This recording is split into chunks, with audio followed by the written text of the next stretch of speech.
Her wagon overturned in the river. The cattle baron waded out with her son. The Platte was running high that April. I knew it before I got to the crossing. I could hear it 2 miles out, that low grinding sound it makes when the snowmelt comes off the Rockies and the river stops being a river and starts being something that means what it says. I'd been through it 100 times. I knew to listen. The wagon was sideways in the current when I came over the cutbank, already half sunk on the downstream side. One wheel still spinning slow, catching light. A bay horse screaming and thrashing against the traces, the other one gone. And in the water, holding to the side rail with one hand and a boy, maybe 5, maybe 6, held above her head with the other, the woman not yelling, not screaming, just working. Her teeth set. The boy's face white as new paper. I didn't think. I left my horse on the bank and went in. The Platte in April will knock a man sideways if he doesn't respect it. I'd learned that early.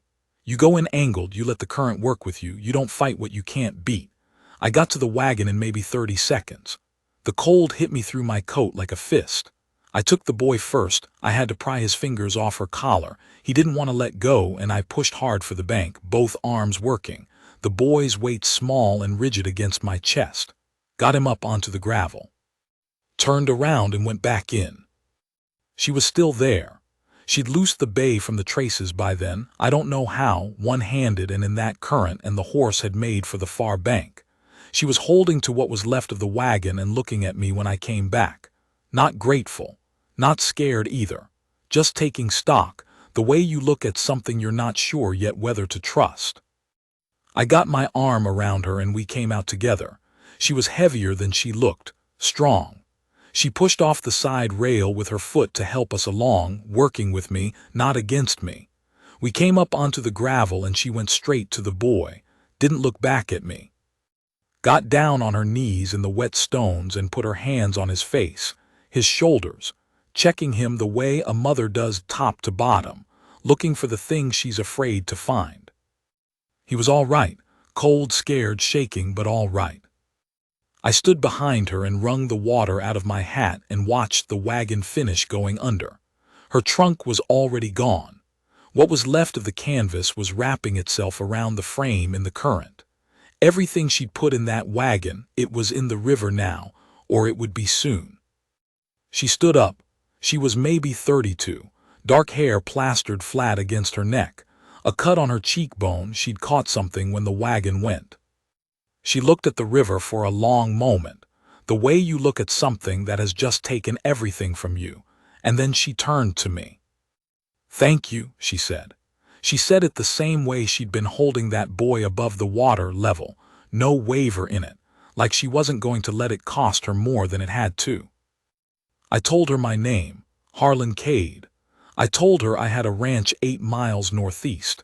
She could ride up with me, dry off, eat something, figure out what came next. She told me her name was Nora Voss. She told me she was headed for her sister's place near Laramie. She said it with her chin up, like she was informing me of a fact, not asking for anything. I said Laramie was a long ride with no wagon, no goods, and a wet child. She didn't answer that.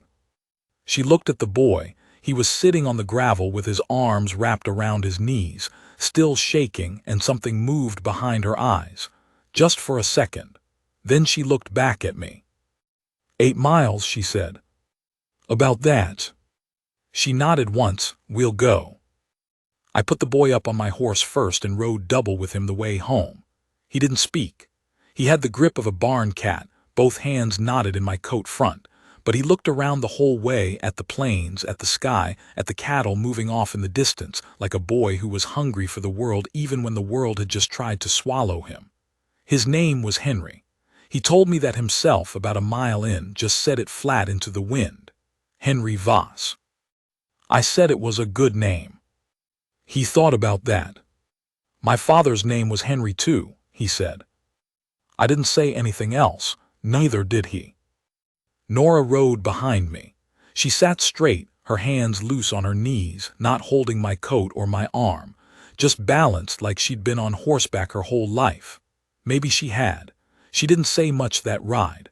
I could feel her thinking, though, the way a person's silence has a weight to it when they're working something out.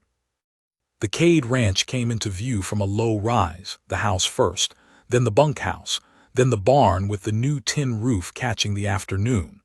I'd built it up over 15 years, started with 160 acres and a borrowed stake. Now I ran 12,000 acres and near 2,000 head. I'm not saying this to make myself sound like something.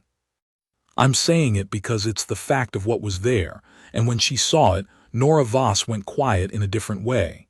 Not impressed, more like she was recalculating. We came into the yard and my foreman, a Lakota man named Walks Far, came out of the barn. He took one look at the three of us, soaking muddy, the boy half asleep against my chest, and went to the house to get blankets without being told. That was the thing about Walks Far. He never had to be told. I helped Nora down. She stood in the yard and looked up at the house. It was a good house, solid. 2 floors, a long porch, windows that faced south to catch the light. I'd done most of the finishing work myself, evenings and winters, though there was nobody in it but me. "You live here alone?" she asked. "Yes." She looked at me then. Really looked, the way she'd looked at me on the river bank taking stock. She and Henry stayed 3 days while she figured out what to do next. That was what she said. 3 days to figure out what to do next. I gave them the upstairs room. I slept in the back room off the kitchen the way I sometimes did in winter when the stove needed tending. I didn't make a thing of it. First morning, I came in from the early chores and she was already in the kitchen. She'd found flour, found the skillet, found everything she needed without being told where it was. There were biscuits on the table and coffee on the stove, and Henry, sitting up straight eating, with the kind of serious concentration small children have when they are hungry, and not about to waste any of it. I stood in the doorway, a second longer than I needed to. She looked up. "Sit down," she said, not an invitation, an instruction. I sat down. She set a plate in front of me. The biscuits were good, not fancy, just right, with a little salt in them and the right amount of cook. I ate 3 of them and drank 2 cups of coffee, and we didn't talk much. She refilled my cup without asking. I watched her hands when she poured, quick and steady, no wasted motion. After she said, "Your flour barrel is near empty, and you're low on salt." I told her Walks Far took the wagon to Hartsburg once a month.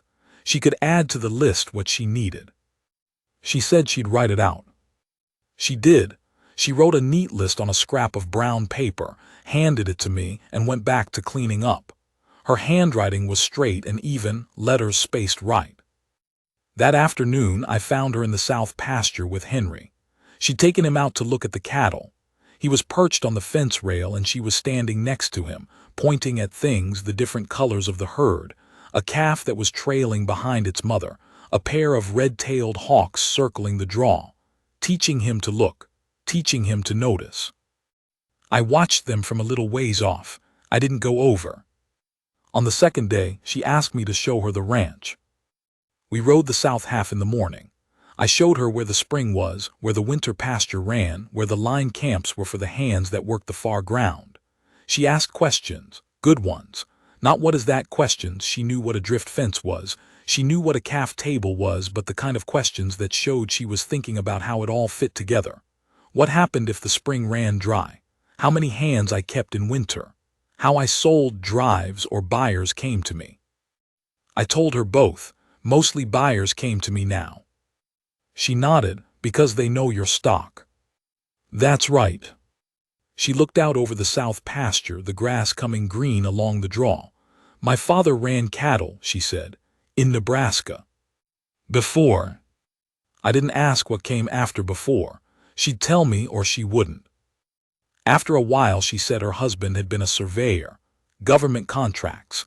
He died of a fever 2 winters ago, somewhere east of Cheyenne, before Henry was 3. She'd been living with her brother in Abilene since, but that had run its course. Her sister in Laramie had a husband and 3 children and a working farm. Room for her and Henry, she thought. She said it all matter of fact, no bid for sympathy. just the shape of things. I said Laramie was a reasonable place to land. She said yes. We rode back without talking much. The silence was easy by then. It had that quality, the kind that doesn't need filling. In the afternoon, I showed her the north half. That was different country, drier, more rock, the grass shorter but it held through drought better.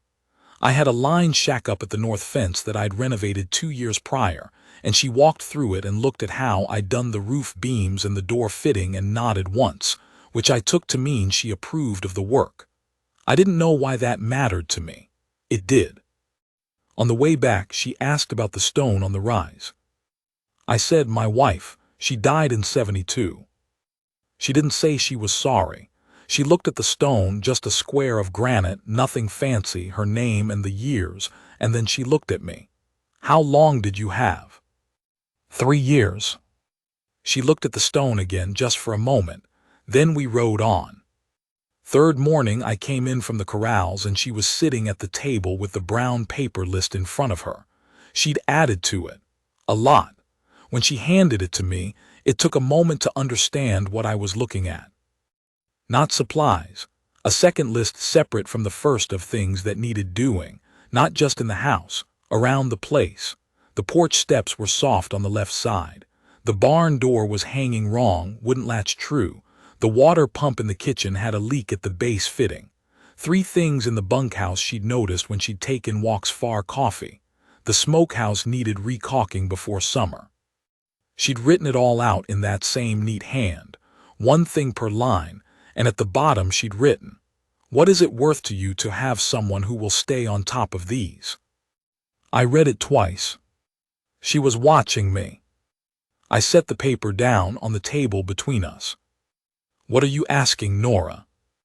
She folded her hands.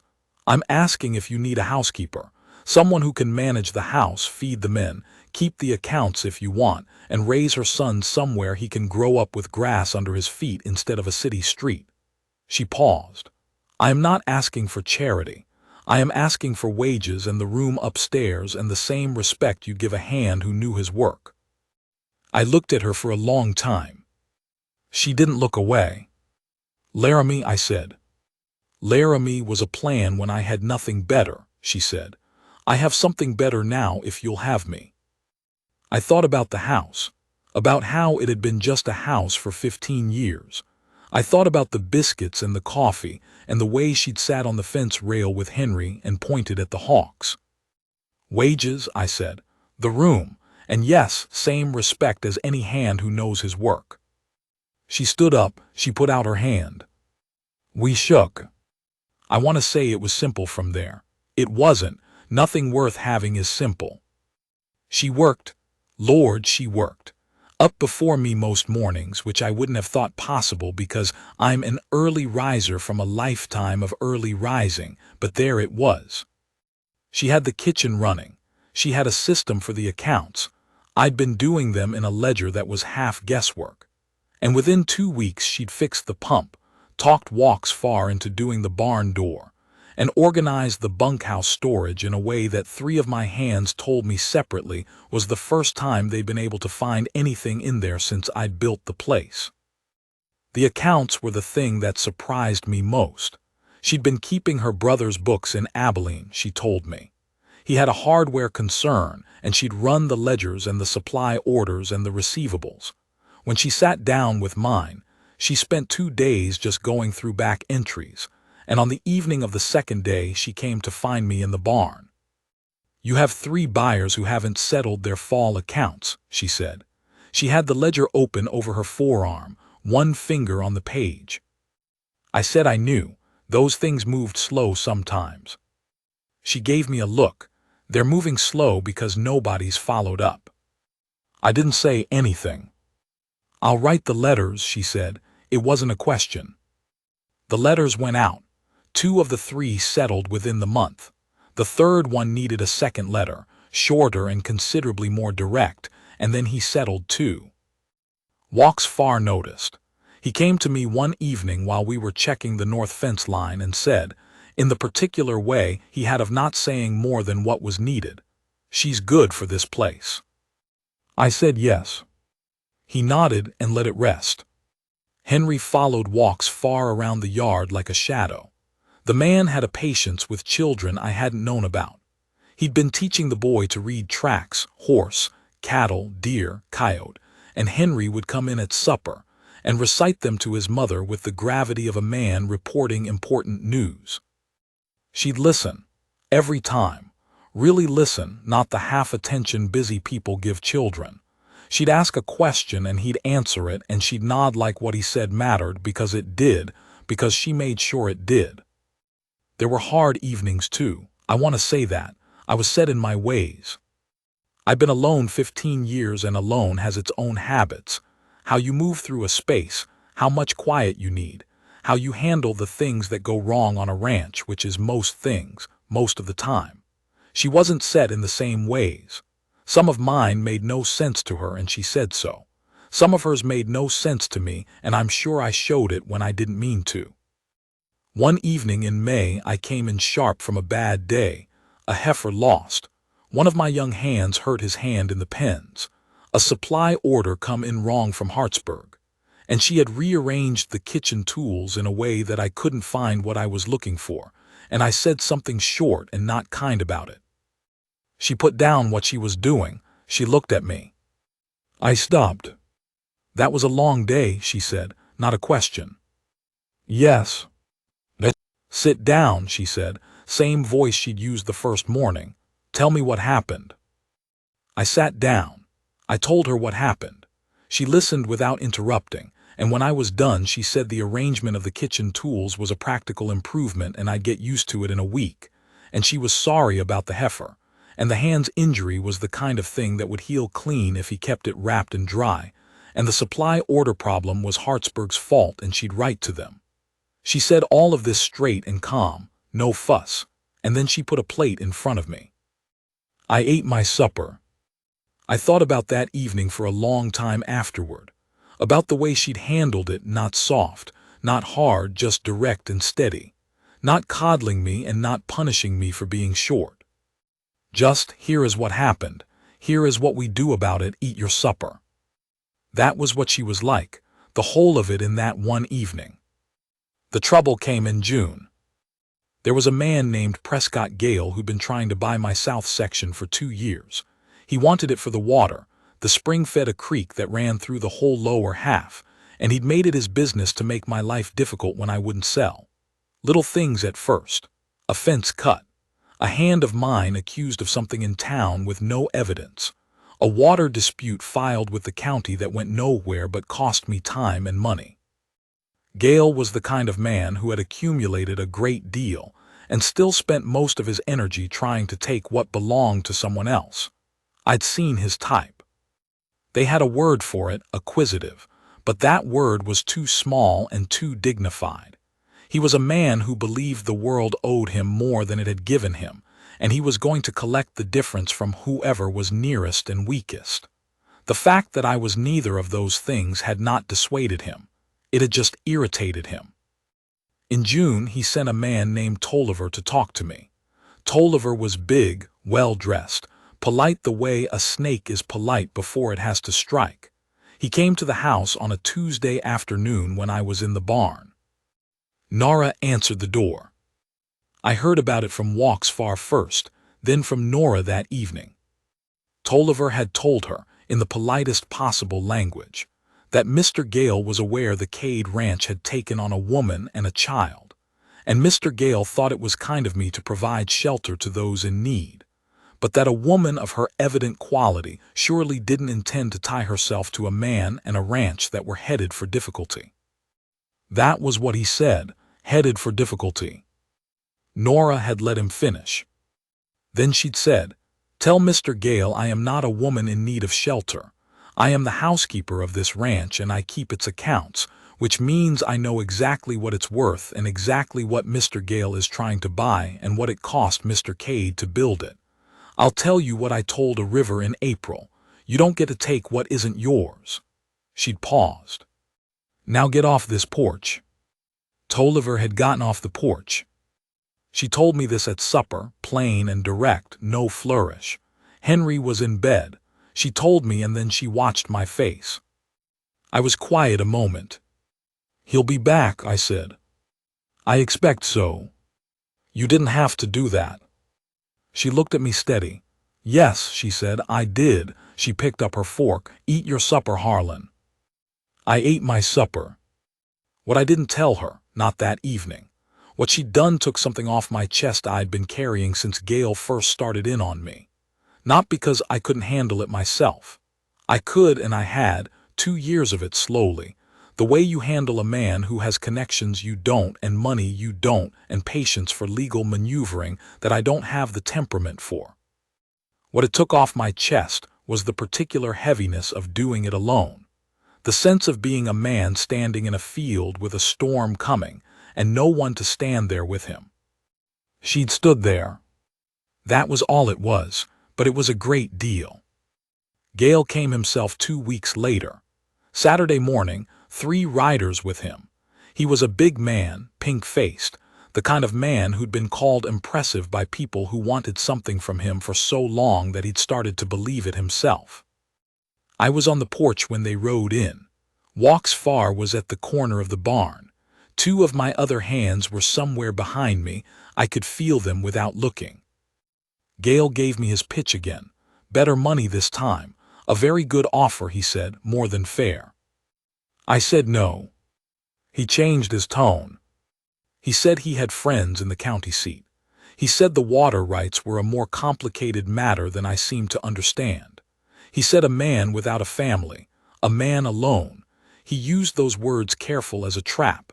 A man alone had a harder time keeping what he'd built than a man with people behind him. He meant it as a threat, the kind with no edges showing. From behind me, the door opened. Nora came out and stood at my shoulder. She had a sheaf of papers, the accounts ledger, folded open to some page, and she held them against her chest and looked at Gale with an expression I'd come to recognize. The taking stock look. "Mr. Gale," she said, "I've seen your deed filing on the south section. It's in the county record, and it doesn't say what you seem to think it does. The water rights on that spring were settled in 1879 in a survey that preceded your filing by 4 years, and the rights belong to this land." She said it the way she said everything, level, no waiver. "If you file in the county seat, you'll lose, and it'll cost you money you don't have to spare right now. I keep these accounts. I know what land costs in this valley. I know what your last 2 acquisitions cost you." She paused. "So do the men you borrowed from." The yard was very quiet. Gale looked at her, then at me. "She your wife?" he said. I looked at Nora. She looked back at me. "She's the woman who runs this ranch," I said, "which means she's the one you're negotiating with." Gale sat on his horse and looked at us for a long moment. The pink had gone out of his face. He was doing the same calculation she'd laid out for him, running the numbers, and they were coming out the way she'd said they would. He pulled his horse around and rode out. His 3 men followed. Walks Far disappeared back into the barn. Nora stood at my shoulder and watched them go until they were off the property. Then she let out one long breath. She hadn't moved from beside me. Our arms were touching. I didn't move either. After a while she said, "That was probably not the last of it." "Probably not. But it bought time." "Yes." She nodded. She looked down at the ledger in her arms. Then she looked up at me, and for a second, just a second, the taking stock look was gone and there was something else there, warmer and quieter. She let me see it. Then she went back inside. I stood on the porch a while longer. The thing about Prescott Gale was that he wasn't wrong. A man alone, a man without people, gives up more than he knows. 15 years I'd run this place, and it was mine in every legal sense, and I was proud of it in the true sense, the kind of pride that isn't bragging but just knowing what a thing cost you. But there is a kind of wearing away that happens when you carry everything by yourself for long enough. You don't feel it going. You feel it when it stops. Standing on that porch, watching Gale's dust settle on the road south, I felt the place where it had stopped. July came and went, and August, and the work was the kind that fills a man up long days, the satisfaction of things going right, the herd moving well, the south section green and running clear from the spring. Gale filed nothing. Maybe he'd done the math like Nora said, or maybe he was waiting for a better moment. Either way, we had the summer. Henry grew. That's the only way to say it. The boy just grew, in every direction at once, the way children do when they're in the right place. He could ride by August, not well but with the fearlessness that would make him good at it eventually. He'd adopted a raw-boned yellow dog from somewhere. The dog had adopted him right back, and the two of them were a fixture of the yard, always in motion, always in some project I couldn't fully account for. I watched him one afternoon from the fence rail. He was trying to get the dog to jump a small barrier he'd built from boards, and it came to me sideways, the way things do. This was what a yard was supposed to sound like. I'd had a yard for 15 years and I hadn't known what sound it was supposed to make. There were other things like that, small things. The way a lamp looks different with two people sitting under it. The way a meal that's made for three is a different thing entirely from a meal that's made for one. The sound of a woman's step on the stair late in the evening, going up after a long day. The way Henry said goodnight. He had a particular way of saying it, low and quick. The way boys that age do when they're tired but don't want to admit they're going to sleep. And I started looking forward to it without meaning to. Nora noticed things. That was one of her qualities. She noticed and she remembered. She knew which hand had a bad shoulder and which one couldn't eat onions. She remembered that Walk's Far's mother had died the previous winter, and she asked about her once, just once, in a way that let him answer if he wanted to and didn't demand it. He answered. They talked for 20 minutes in the kitchen one evening while she was making supper, and I went out to the porch to give them the space. When I came back in, she was at the stove and he was gone, and she didn't say anything about it, and neither did I, but the next morning there was something different in the way he walked through the yard. I don't know how else to say it. A man carries grief in his shoulders if he doesn't put it down somewhere, and he'd put some of it down. She did that for people. She was a practical woman in everything she did, but under the practical part there was something warmer and more careful than I think she let most people see. She let me see it slowly, not by showing it directly, just by not hiding it, which is a different thing. One evening in late July she came out to the barn where I was working on the north tack. I was replacing a cracked cinch ring. It was fussy work and the light was going. She came in and sat on a hay bale and watched me for a while. "Can I ask you something?" she said. "Go ahead." "Did you know your wife well, before you married her?" I kept working for a second. "No," I said, "not well. We'd met 3 times. She was from Missouri. I wrote to her family. I finished seeding the ring. Different time, different way of doing things." "Was it good?" "Yes," I said, "it was good." I set the rigging down. She was a steady woman, smart. She wasn't afraid of the work. I paused. She would have liked it here. She never quite got to see it become what it is now. Nora was quiet. "She died in October," I said. "First real cold snap of that fall. I'd been out on the north pasture, came back and she was wrong, you could see it. 3 days. I picked up the rigging again. I got a man from Hartsburg to come out, but he couldn't do much." "I'm sorry," she said. "It was a long time ago." That doesn't always mean what people say it means. I looked at her. She was watching me with that steady, direct look she had, not pity, something more careful than pity. "No," I said, "it doesn't." We sat with that for a while, the barn quiet around us, the horses shifting in their stalls. "My husband," she said finally, "was a kind man. He was not a difficult man in the ways men are sometimes difficult, but he was always pointed somewhere else. Even sitting across the table from me, pointed somewhere else." She smoothed the hay on the bale with one hand. "I thought for a long time it was something I was doing wrong." I said nothing. "It wasn't," she said. "He was just that way, some people are." I thought about that. Henry doesn't seem that way." She looked up. Something moved in her face. "No," she said, "he doesn't." She stood up. "Supper's almost ready." She went back to the house. I sat in the barn another few minutes before I followed.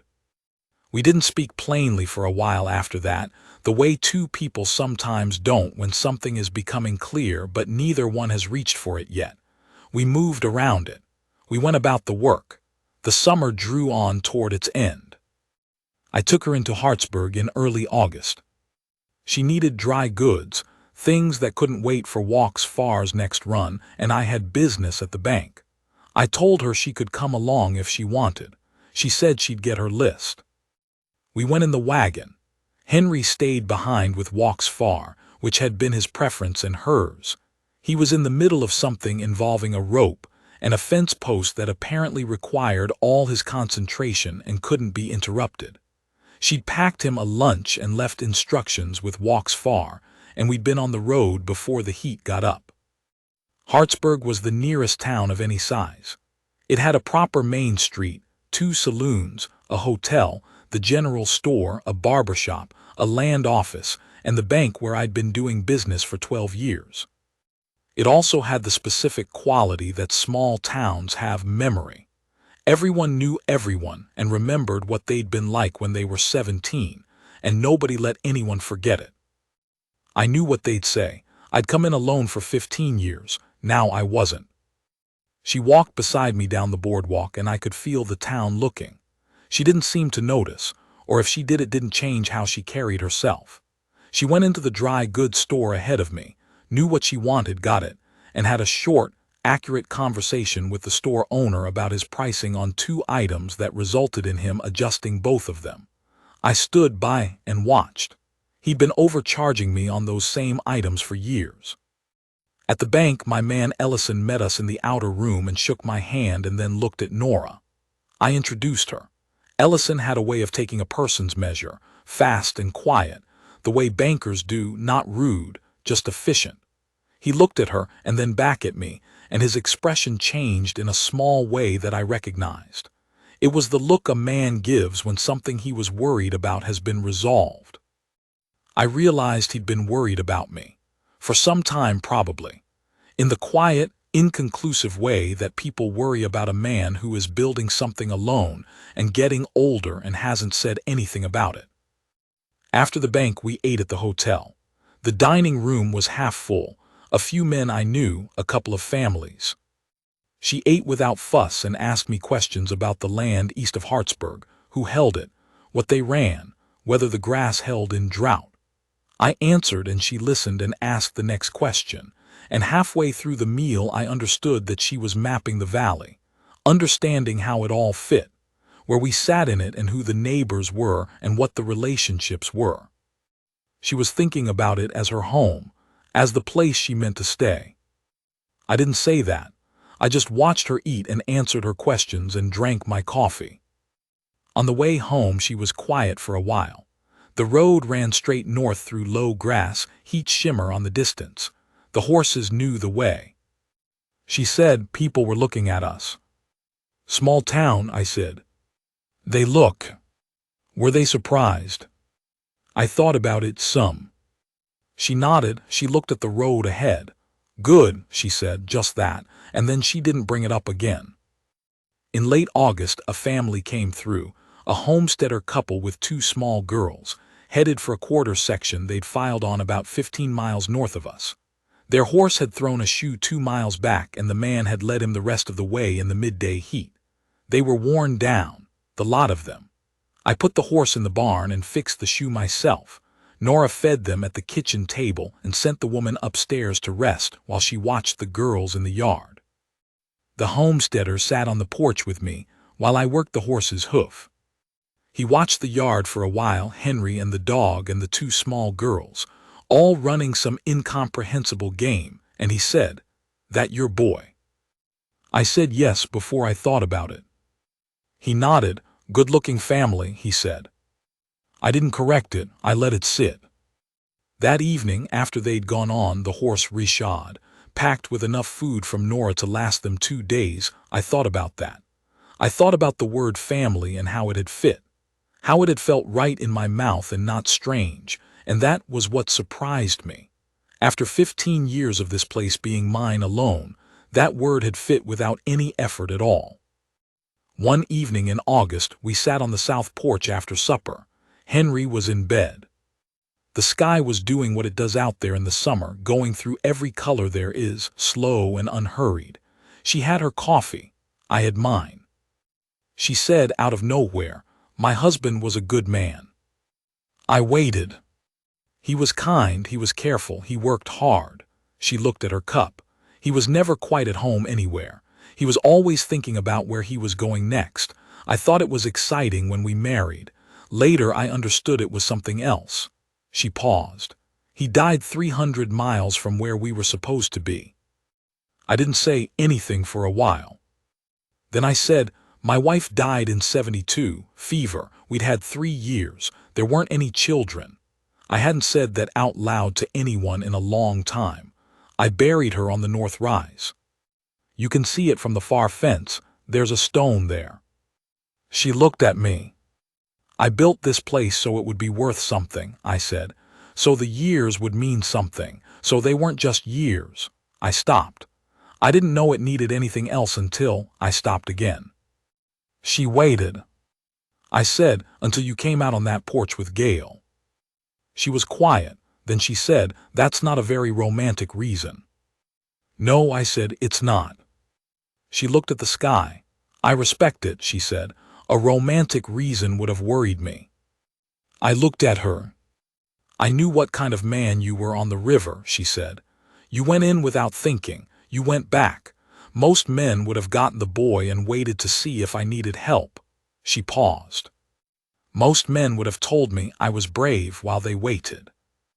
I didn't say anything. "What I need," she said, "is a man who goes back in." The sky was down to the last of the red by then. Somewhere a coyote started and then stopped. The coffee had gone cold and neither of us mentioned it. I put my hand on the porch rail between us, and she put hers over it. We stayed there until dark. I asked her in September. Sat down with her at the kitchen table after supper, just the two of us, Henry already in bed. I've been thinking about how to say it for 3 weeks, and in the end I just said it plain, that I wanted her to stay, not as a housekeeper but as a wife, and that Henry was already more than welcome. He was wanted. And if she'd have me, I thought it would be good for both of us. I told her I wasn't a man who knew how to be small about things. I told her I would give her the whole of this place and everything it stood for. She looked at me across the table for a long time. Then she said, "I'll need you to understand something." I said, "All right." "I will not be managed," she said. "I will not be told what to think or how to feel. I keep my own counsel and I will keep it here. I am not a woman who is rescued and put somewhere safe and made small." She paused. "I am a partner or I am nothing."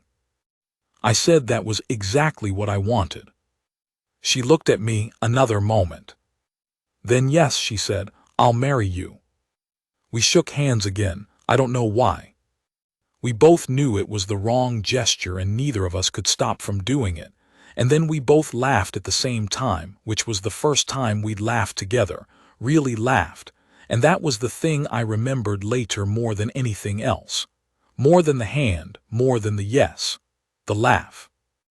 We married in October at the ranch. Walks Far stood for me. Nora's sister and her husband came up from Laramie for the week.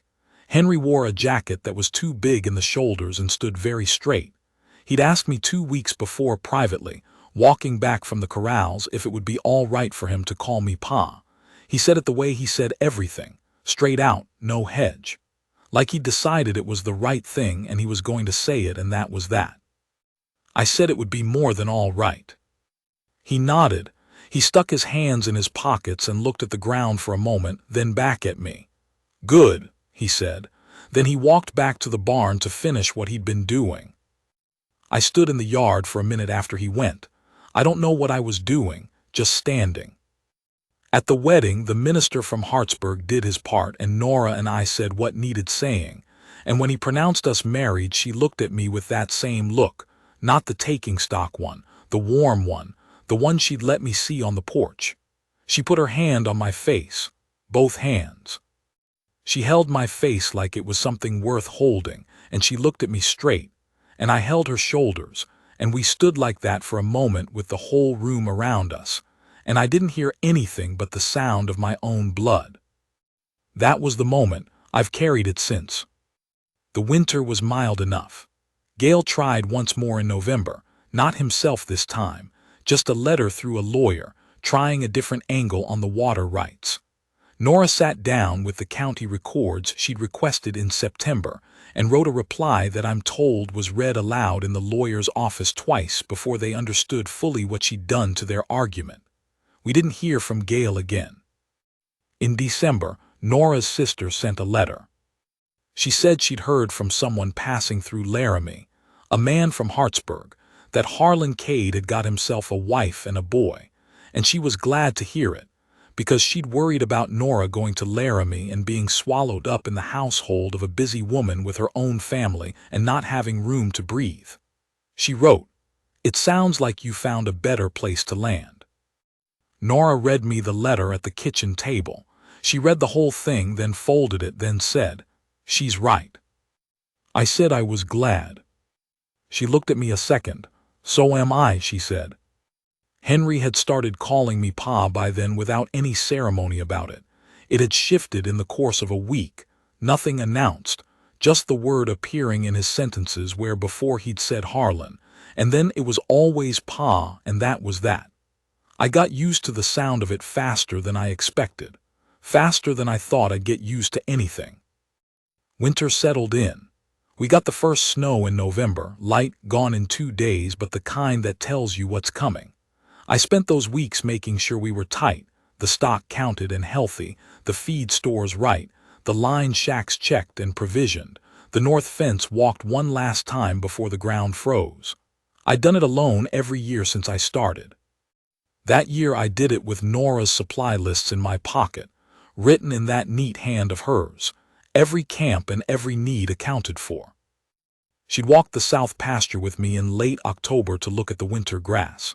I hadn't asked her to come. She'd just put on her coat and come alongside. We'd spent 2 hours out there, and she'd asked better questions about carrying capacity and winter feeding than I'd heard from men who'd been ranching their whole lives. She was thinking about next year, she said, about whether we could run 200 more head if we managed the south section differently. I said, "Let me think on it." She nodded. She'd already been thinking on it. There was an evening in December when the three of us were at the table and Henry was telling us something, some long account of a thing that had happened in the barn involving the yellow dog and a chicken and Walks Far's very particular reaction. And Nora was watching Henry and I was watching Nora watching Henry, and I thought, this is what 15 years was for, not what I built. This. The lamp and the table and the boy talking and the woman beside me. I thought about Gale's word too. A man alone. I'd been that. I hadn't known the weight of it until it was gone, the way you don't know how cold you've been until you get inside somewhere warm. It doesn't lift all at once. It lifts in rooms like this one, around tables like this one, a little at a time, and you don't notice until one night you look up and the weight is just gone, and in its place, there's this. Lamplight and the sound of your boy talking and your wife beside you, and outside the dark and the cold and the ranch that you built, all of it together finally making sense. There's a morning in February, this past February, that I think about when I want to remember what a thing can become. Winter had come hard after the mild spell, the way it does when it comes late, like it was making up for something. 2 days of blizzard that shut everything down. On the third morning, the sky broke clear and blue and cold as a knife blade, and I went out early to check the stock. The cold was serious. Minus something. Your breath made shapes and then the shapes froze. The cattle were tight in the south corral, close together, breath rising. 2 of the younger ones had come through worse than I'd have liked, but they'd make it. Walks Far had been out before me, had already broken the ice on the water tank, was working the north pen. I went the rounds and came back satisfied. Nothing lost. The thing about this ranch in winter is the silence. When the snow is deep and the wind has laid down, you can stand in the yard and hear almost nothing, just the sound of your own breath and the distant shift of cattle. I'd stood in that silence 100 times. I knew its particular quality, the way it pressed in. The way it made a man think about how small he was and how far from anywhere, and whether the thing he was building out here meant what he told himself it meant. That morning, standing in the yard with the cold coming through my coat, I had none of that. The silence was just silence. The cold was just cold.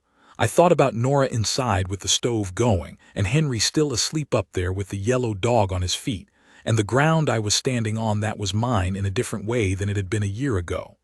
Mine and someone else's too now, which made it more mine, not less. I don't know how to explain that. It's just true. I went back to the house. When I came back in, Henry was still asleep. Nora was in the kitchen with the stove going full, the smell of coffee and something baking already in the air. She had her hair loose still, hadn't put it up yet. She was standing at the window looking out at the snow on the south pasture, the way it came up white right to the horizon, everything still, the cattle dark shapes in the far distance. I came in and shut the door behind me and hung up my coat. I stood there for a second, the kitchen warm after the cold, the smell of it, the sound of the stove. She turned from the window. "Bad," she said, meaning the stock. "We're all right," I said. She nodded. She looked at me the way she does taking me in, all at once, the way she did on the river bank, and then she went to pour me coffee. I sat down at that table and I thought about a crossing in April, and a wagon sideways in the current, and the way she'd held that boy above the water with both arms shaking from the cold, and not one sound of complaint. I thought about the morning I'd come in and found her already in the kitchen, biscuits on the table, coffee on the stove. I thought about her hand on the porch rail in August, and the way we'd laughed across that table in September, and Henry in a too big jacket standing very straight. I thought about going back in. She set the cup in front of me and stood there a moment. She didn't move away. Her hand rested on the table, close to mine, and then she put it over mine and held it there for a second, warm from the stove, sure of itself. And then she let go and sat down across from me and picked up her own cup. Just that, but I felt it all the way through. "Harlan," she said. The way she says my name, just that, just my name, but she means it all the way down. "I know," I said. She looked at me a moment with that warm, quiet look, the one she'd let me see for the first time on the porch the day Gail left. She didn't say anything else. She didn't need to. We'd both already said it. Outside, the snow was white and the sky was blue, and the cattle were moving slow in the south pasture, fat and sure on good grass. In the room above us, Henry would be waking up soon, the yellow dog already scratching at his door. Walk's Far's footsteps crossed the yard, steady and unhurried. I put my other hand around the coffee cup and let the warmth come through. Some things you spend your whole life building without knowing what they're for. Then one day you look up and there it is, whole, already what it was always supposed to be. You didn't make it happen. You just went back in when it counted and you kept going back. And one morning you wake up and the silence outside isn't lonely anymore, and the house is warm, and the woman across the table says your name like it matters. That's all, you just went back in.